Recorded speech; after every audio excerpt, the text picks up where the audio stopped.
Now we're going to look at systems of linear equations and augmented matrices.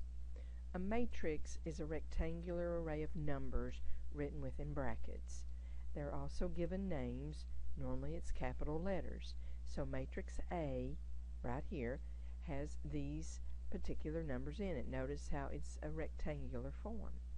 Now each number in a matrix is called an element of the matrix.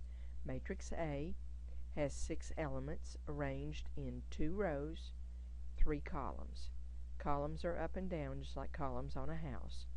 Matrix B has 12 elements arranged in 4 rows and 3 columns. Matrix C has 9 elements arranged in 3 rows and 3 columns. If a matrix has m rows and n columns, it's called an m by n matrix.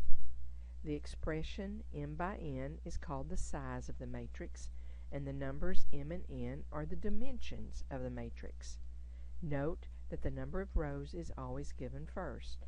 Normally I tell my students to remember RC Cola, Royal Crown Cola, always rows, then columns. A square matrix has the same number of rows as it does columns, like my matrix C right here. It's a 3 by 3. A column matrix is a matrix with only 1 column, like matrix E. This is a 5 by 1. And if this is a column matrix, D would be a row matrix. So that would be a 1 by 4. A system of linear equations can be written into matrix form called an augmented matrix. So here's my equations, my system, and I like the subnumbers as opposed to x and y because whatever the subnumbers are, they tell you what column that the coefficients are in. If you'll notice, I've got a 2 here, a 1 here, which is understood. That's my first column.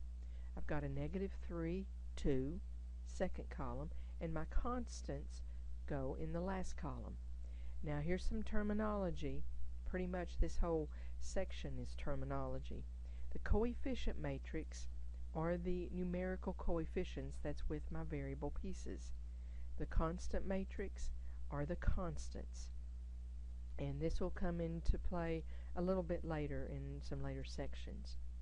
The augmented matrix contains all the essential parts of the system, both the coefficients and the constants.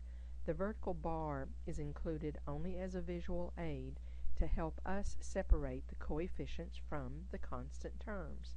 Matrices entered and displayed on a graphing calculator or computer will not display this line, but I need you to display the line.